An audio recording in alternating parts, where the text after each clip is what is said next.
What is up, crazy fam? Guys, listen up. In today's video, we are gonna go over the best light class build in the finals. This is the build that my teammate was using on our journey to top 500. I'm gonna say it right now. Try is an absolute monster with this build. The speed, the flanking, the decision making, all of those things are very important, especially when you're playing the light class, because you're pretty much a glass cannon, right? You need to jump into a fight, do as much damage as possible, then get out of the fight, reset, and keep doing that. And that is precisely what makes the light class so much fun. So we're gonna go in depth with the build. We're gonna ask him some questions, and we're gonna figure out what makes this build so powerful, especially in the diamond leagues. And on top of that, don't forget that the link to Try's channel is gonna be in the description, so make sure to check it out. He's a very, very good player, and honestly, you guys can learn a lot from him if you enjoy the light class in the finals. So let's get right into it. We're just gonna go over a few questions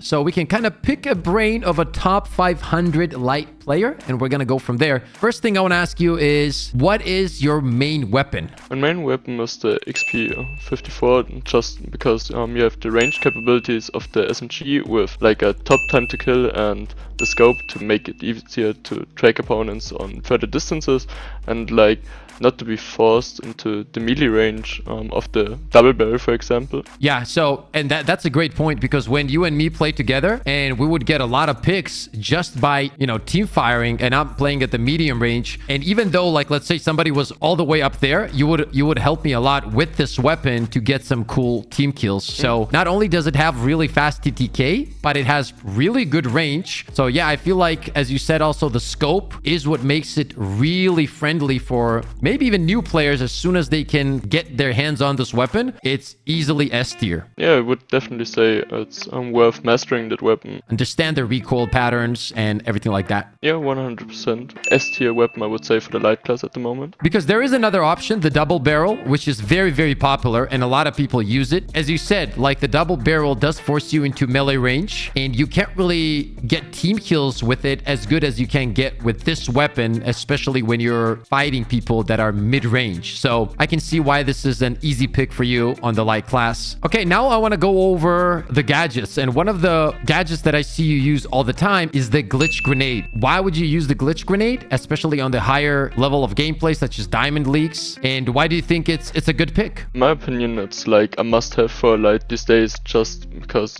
there are so many heavies with shields and mediums with healing beams, for example, or turrets. Like, any gadget at all can basically get disabled by the glitch nades for a few seconds. Literally because of the current meta, right? We got triple mediums, we got triple heavies, double medium heavies, all these setups that are very, very highly dependent on the shields and everything like that. And usually, like, let's say there's a heavy team in front of you, do you like to like throw it at their shields, and does it work that way? It depends. Like, for mesh shields and domes, if you throw it right onto it, it just bounces off, and most of the time doesn't get the glitch. Try to throw it in front of it or like to the side of it, so it disables it. So you don't want to directly throw it at the shields, you want to kind of throw it next to the shields, and that way, you know, the explosion radius disables the shields, correct? Yeah. Now let's talk about the stun gun. I don't think we need to discuss a lot of it here, especially since it's got a 2-meter buff, but that thing is absolutely busted in my opinion, and can do some crazy stuff, and I'm pretty sure that's why you're running it. Yeah, 100%. Like, the stun gun just opens so much options in a gunfight, being able to limit the movement from your opponent and even take the ADS away. And on top of that, one thing that I don't want to forget, which I didn't know, by the way, but you taught me this, is that if somebody's stealing a cash out and you hit him with a stun gun, they stop cashing out, right? It literally just stops them. As soon as somebody is stunned, he can't steal the cash out. Heavies with the explosive barrels just drop them, basically a counter to most of the meta things right now. For heavy, for example, with the RPG, just puts it away. Oh, so when you hit a heavy, for example, with a stun gun, and he has an RPG out, he puts it away. Yeah. Oh, I didn't even know that. And on top of that, as we said, you can completely stop a cash out, and we've won so many rounds thanks to that, bro. Like, we were like 1 second away from losing. You would go invis, rush in, hit him with the stun gun, boom, he just stops cashing out, and we win the round. So that alone is super clutch. in my opinion. But on top of that, as you said, the ability to put people out of a EDS, limit their movement, all of those things make it an easy pick across all of the ranks. It doesn't matter if you're bronze or diamond. I feel like if you're light, you're literally limiting yourself if you're not using the stun gun. And for the next gadget, you said that it's pretty much a free slot, right? Yeah, it's a pretty optional slot, I would say. You can use frag grenades, which are my personal favorite, gas grenades, to hold down the cash out more easily. More offensive kind of gadgets like the vanishing bomb to extend your rotation with the invis in general. So yeah, pretty much the third one is open, and if people want to, as you said, use the vanishing bomb, they can use that to kind of extend the timer of the cloaking device, which brings us to the specialization, right? I know that you run invis all the time. I know that actually most of the best lights in the world run cloaking device. Me personally, I like the cloaking device much more compared to the evasive dash and the grappling hook. The grapple is just more like a one and done thing. For the dashes,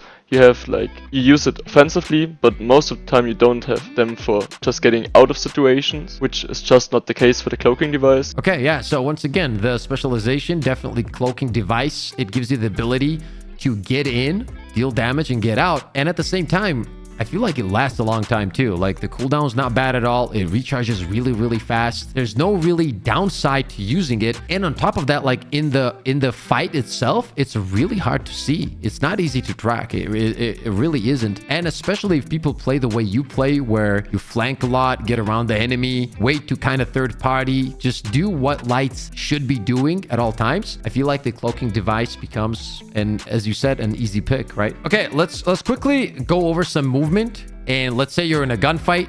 What is the usual movement techniques that you use to, make them miss, make the fight easier for yourself? When we just take a fight against a heavy, which is getting caught off guard, I just mostly go for a slight taser into maybe a jump and then try to melt him down, because the stun effect is just that long. If I get caught off guard, I tried to slide to waste their bullets and just getting myself into that situation to be able to melt them down before they get me. Finally, I want to ask you, somebody that plays the light class right now and watches this video, how does he have to play the light class to make the most of it? If you're feeling pretty confident with the class and having good shots and good movement, take head-on fights. Flanking and getting their attention drawn to your heavy, for example, or to a medium. Yeah, surprise attack or openings negates kind of the fact that you only have 150 HP and not the 250 or 350 of the heavy. They gotta play sneaky. They gotta find openings, especially until you get really confident with the class. Let the heavy on your team or the medium on your team get into a fight. That's your opportunity to shine, right? That's where you go in, pick out the players. Our opponent, which get caught off guard, is just a much weaker opponent than one who is prepared to maybe fight or search for invis light running around. So pretty much a surprise attack. That should be your goal. Okay, Try, thank you so much for your time. This was super interesting, bro. Like going over the build, talking about some of the details, the decision making, everything like that some of the best players in the world use to their advantage. Yeah, these things are always fascinating to me. So I hope you guys enjoyed the video. If you did, slap the like button, subscribe to the channel. We got more content on the way. Also, make sure to hop into those streams here on YouTube. I am going to be helping viewers reach the diamond rank in the future. And yeah, I would absolutely love to see every single one of you guys live on stream. As always,